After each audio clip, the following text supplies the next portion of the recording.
Un buen día a todos los asistentes a este evento.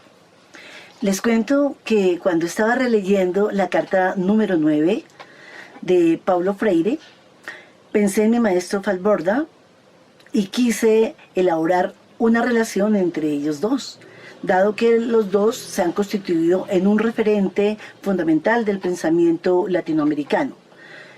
Falborda por su investigación en acción participativa y Paulo Freire por la educación popular. Sin embargo, debido al corto tiempo con el que cuento, solo voy a hacer referencia a algunos aspectos significativos de la relación de estos dos autores para continuar con la carta número 9, contexto teórico y contexto concreto de Paulo Freire. En primer lugar, diré que los dos autores comparten los acontecimientos históricos y políticos sucedidos en Cuba, en América Latina y en Centroamérica. Una época de dictaduras y de insurgencias. Época igualmente en la que se va gestando en el continente un amplio pensamiento crítico inspirado con las teorías de Carlos Marx y Antonio Gramsci. Estas ideas, sueños y utopías se fueron concretando en propuestas de la educación popular, de la teología de la liberación y de la investigación acción participativa.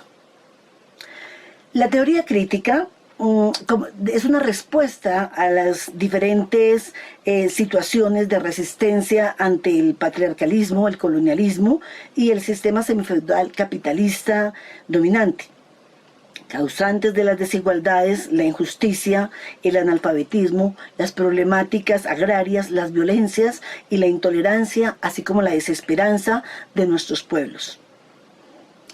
Estas teorías críticas también se inspiran en lo que se denominó el paradigma emancipatorio, libertario y democrático. En tercer lugar, tanto la educación popular como la investigación acción participativa reconocen que los sectores populares son capaces de producir su saber, un saber por sí mismos.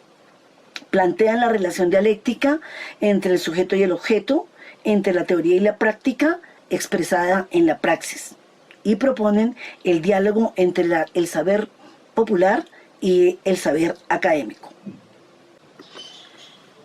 Y en cuarto lugar, aunque los dos autores comparten el mismo contexto histórico y político, sus contextos concretos son diferentes. Ambos estudian en colegios católicos, pero a Paulo Freire le corresponde o no tiene otra opción que estudiar en un colegio público por sus condiciones socioeconómicas precarias, mientras que Falborda tiene la posibilidad de estudiar en un colegio católico privado y terminar sus estudios de sociología en una universidad norteamericana. Es el contexto concreto o práctico de Freire el que le permite construir el contexto teórico de su crítica a la educación tradicional, reproductiva y a la que él ha denominado bancaria, al que le opone un tipo de educación dialógica que busca establecer una relación igualitaria entre el educador y el educando. Asimismo, Falborda, a partir de su contexto concreto, elabora el contexto teórico de la investigación acción participativa en oposición al paradigma de la investigación positivista y estructuralista de la sociología norteamericana en la que se formó en los Estados Unidos. Pues estas teorías solo buscan entender el equilibrio, el orden social, la estabilidad de un sistema y conciben todo conflicto como una perturbación, algo anómalo y como una desviación. Por eso él propone otro tipo de paradigma que le permita entender esta realidad colombiana llena de caos, de violencias, que los paradigmas estructural y positivistas no se lo permitían. Es importante decir que la investigación acción participativa no es una fórmula ni una colección de recetas para la investigación, así como la educación popular tampoco es un método abreviado o rápido de alfabetización.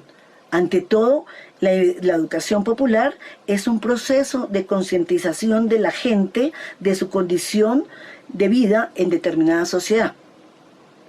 Para educar y para actuar de esta manera, se piensa que estas dos propuestas, ante todo, son una filosofía de vida y un proyecto político, ético y estético. Al abordar la novena carta, Freire nos plantea en esta carta el contexto concreto y el contexto teórico. En esa medida, el primer punto de partida son las relaciones. Él habla que es importante tener en cuenta la relación entre el contexto teórico y el contexto concreto, pero no basta solamente establecer esas relaciones, sino también mirar cómo nos comportamos en esos dos contextos. Y afirma que los seres humanos somos los únicos seres capaces de ser objetos y sujetos de las relaciones que trabajamos con los otros y con la historia que hacemos y nos hace y nos rehace. La práctica en el mundo inicia no solo cuando sabemos que vivimos, sino que sabemos que vivimos, es decir, somos conscientes, tenemos conciencia.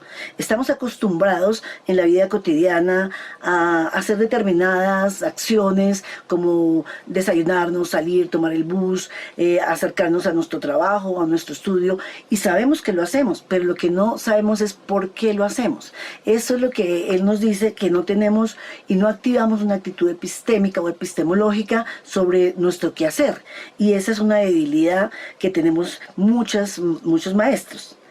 Igualmente nos plantea la idea de que no tenemos conciencia de ellas y en esa medida no desarrollamos una capacidad epistémica de comprensión de las razones por las cuales lo hacemos. En este sentido, la conciencia de la práctica implica la ciencia de la práctica. Fue la práctica la que fundó el habla sobre ella y su conciencia generó a su vez la práctica. Veamos los dos contextos. El contexto concreto. En el contexto concreto de nuestro trabajo como educadores, las relaciones entre la práctica y el saber de la práctica deben ir juntos, no pueden separarse, son inseparables. Sin embargo, en este contexto práctico generalmente no actuamos todo el tiempo como epistemológicamente curiosos. El ideal de nuestra formación permanente está en que nos convenzamos de y nos preparemos para el uso más sistemático de nuestra curiosidad epistémica. La cuestión clave de nuestra formación permanente como educadores es la del saber. Cómo desde el contexto teórico tomamos distancia de nuestra práctica y nos hacemos epistemológicamente curiosos. De esa manera, cuando revelamos lo que hacemos, de tal forma como de esa forma nos corregimos y nos perfeccionamos a la luz del conocimiento que hoy nos ofrecen la ciencia y la filosofía. A eso es lo que llama Freire pensar la práctica. Y es pensando la práctica como aprendemos a pensar y a practicar mejor. No podemos dejar de considerar las condiciones materiales desfavorables que experimentan nuestros estudiantes, porque esas condiciones marcan de manera significativa la forma como son estos niños. Él nos cuenta que queda sorprendido cuando unas maestras que están pensando o que van a ser ubicadas en zonas periféricas del Brasil, en las favelas, están aterradas porque creen que en esos lugares no van a encontrar sino peligro, robos, y eso a él le sorprende porque dice, no las han formado para conocer estas realidades. Y frente a eso, textualmente dice, comillas, ante esto yo por lo menos no veo otro camino para caminar como con mi legítima rabia, con mi justa ira y con mi indignación necesaria que la de la lucha político-democrática de la que pueden ir resultando las transformaciones indispensables en la sociedad brasileña, sin los cuales este estado de cosas se podrá agravar y no podrá desaparecer. En cuanto al contexto teórico, el contexto teórico, es decir, el contexto de la formación permanente de los maestros, implica estar en una actitud de reflexión crítica permanente sobre nuestro quehacer, para poder entender el condicionamiento que el contexto cultural ejerce en nosotros, en nuestro actuar y en nuestros valores. Pero el contexto teórico no puede transformarse en un puro hacer. El contexto, ante todo, es el quehacer, es praxis. El discurso teórico, por más concreto y correcto que sea, no puede interponerse a un saber generado en la práctica de otro contexto. Freire aprendió y nos comentaba cómo aprendió a ser coherente en sus planteamientos, siendo coordinador en Pernambuco de un círculo de padres y maestros. Él ya pensaba que era muy importante y era un derecho de los padres que participaran en la política educativa de la escuela, pero también sabía que había desaciertos que tenían ellos y se preguntaba cómo no acallarlos, cómo no negarles la palabra, cómo permitirles participar, pero también cómo no aceptar todos los desaciertos. Y ahí decía, la única salida debe ser una salida político, pedagógica, en la cual el debate sea la posibilidad de la conversación sincera, y en esa medida fue así como en las pláticas que realizaba con ellos se fueron transformando los círculos de padres de los maestros, y su contexto teórico pasó a buscar las razones de las razones de ser de todas las cosas. Freire se preocupa porque las clases trabajadoras tomen conciencia sobre sus problemas laborales, sindicales y familiares. Él afirma que el educador que no conoce el mundo del campesino, de sus estudiantes, no puede establecer un vínculo pedagógico con él, ni mucho menos tratar de cambiar su actitud. Él considera que el educador debería involucrarse en las problemáticas de su pueblo. En rigor, nadie le enseña a hablar a nadie. Uno aprende en el mundo, en la propia casa, en la sociedad, en la calle, en el barrio y en la escuela. Es decir, que el contexto práctico teórico de la escuela es muy importante tener en cuenta en las condiciones materiales de los educandos. No se puede prescindir de ellas. Finalmente, en cuanto a la formación permanente de los buenos educadores, él plantea que es importante tener en cuenta algunos aspectos. En primer lugar, ejercer empatía, no solo simpatía con los demás, sino respetar las diferencias y apreciar las diferencias, enseñar con amorosidad, diría Freire, ¿no? Otra característica es la reflexión crítica de la práctica como praxis.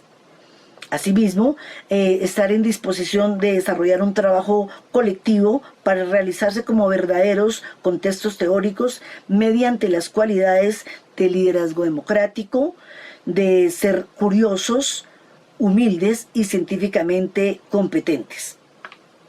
Esto es clave para aprender a hacer una lectura crítica del mundo.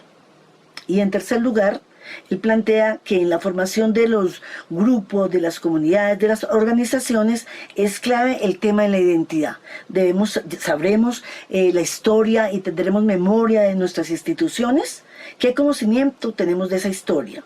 Sin esta memoria es difícil constituirse de manera sólida, y si no lo consiguen a lo largo de su experiencia, no les será posible saber lo que quieren con claridad, cómo avanzar para tratar de conseguir eso que quieren, que implica saber para qué, con qué, en favor de qué o quién se comprometen en el mejoramiento de su propio saber.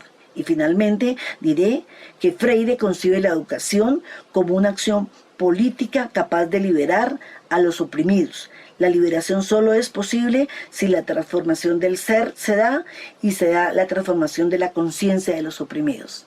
El pensamiento de Freire es vigente en muchos de sus planteamientos, y eso es lo que sería válido en este proceso de entender el contexto concreto y el contexto teórico.